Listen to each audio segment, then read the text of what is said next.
तर हिंदी भाषेच्या सक्तीविरोधात मनसेने आक्रमक भूमिका घेतली। अकोल्याच्या मध्ये मनसेच्या वतीनं हिंदीच्या पुस्तकांची होळी करत आंदोलन करण्यात आलं। शिक्षणाधिकारी कार्यालयामध्ये पुस्तकांची होळी करण्यात आली।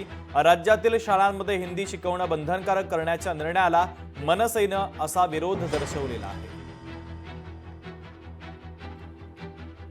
या राज्य सरकारने जे हिंदीची सक्ती भाषेची सक्ती केलेली आहे शाळेवर, त्याच्या निषेधार्थ आम्ही इथे जिल्हा परिषदला आलो होतो। इथे अकोल्याची काही नामांकित शाळा आहे की जिथे पहिली ते चौथी सरकारचा आदेश नसताना सुद्धा हिंदी शिकवल्या जाते। आम्ही याच्या पुराव्यासही इथे आलो होतो, मात्र ते शिक्षणाधिकारी नेहमीसारखे इथे हजर नव्हते। तिथे आम्ही ठिय्या आंदोलन केला। तर त्यासाठी इथं एक अधिकारी येऊन आता शाळेमध्ये जाणार आहे आणि त्याकरिता आम्ही आता इथे हिंदीच्या पुस्तकांची होळी केलेली आहे। आम्ही हिंदी सक्ती हे होऊ देणार नाही, यासाठी आम्हाला जिल्ह्यात जायला लागलं तरी चालेल।